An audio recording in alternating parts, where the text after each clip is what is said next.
So, what's a good job for a cowboy? Is that even a thing anymore?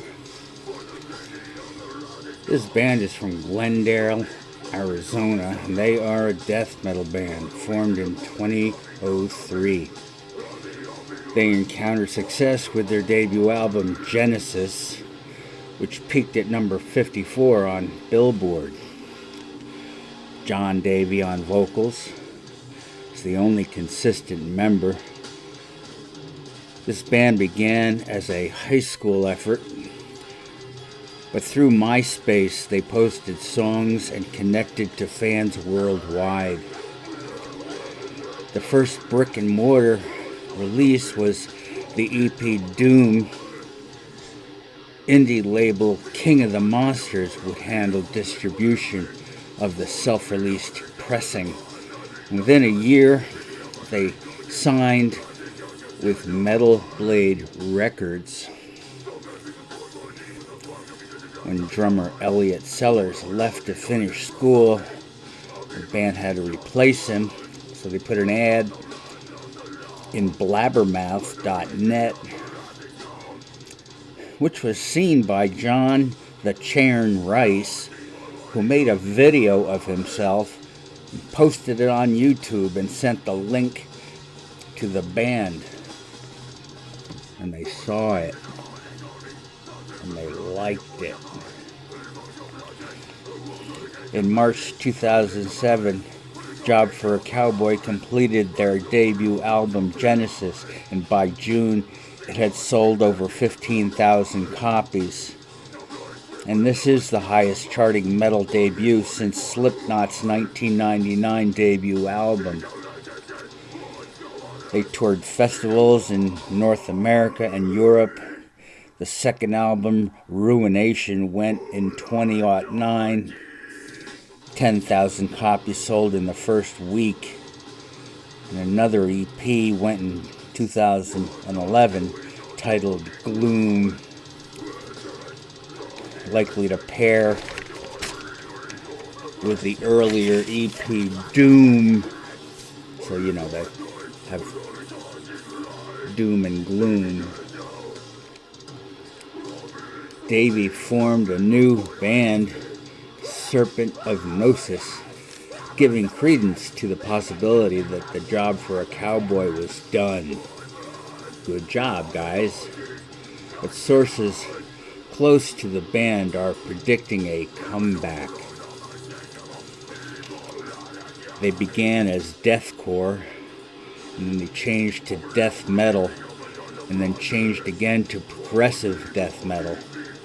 And the current lineup is John Davey on vocals, Al Glassman on rhythm guitar, Tony Sanacandro on lead guitar and backing vocals, and Nick Skenzelis on bass. Any drummer out there looking for a job? I don't know if you have to be a cowboy. It might help. 2007, Genesis. I like the slow, gloomy contrasts, but so far the rest is kind of hamster cage. 2009, Ruination. This is a nice video. It's got those 50s nuclear test footage. Summon the Hounds. Constitutional Masturbation. I think that's the name of a song rather than a direction. Regurgitated Disinformation. March to Global Enslavement. Lords of Chaos. 4 more. Sounds interesting, right? 2012, Demonocracy. The sleeve art is perhaps sexier. Justice, slightly similar to King Diamond. The conversation, the dialogue, the lyrics. But with King Diamond, you've got one vocalist doing 3 parts at one time to present a story. Job for a Cowboy has 2 vocalists kind of talking to each other, one in one voice and one in another, and that forms their story. Not the same, just reminded me a little bit of King Diamond. 2014 Sun Eater, Eating the Visions of God.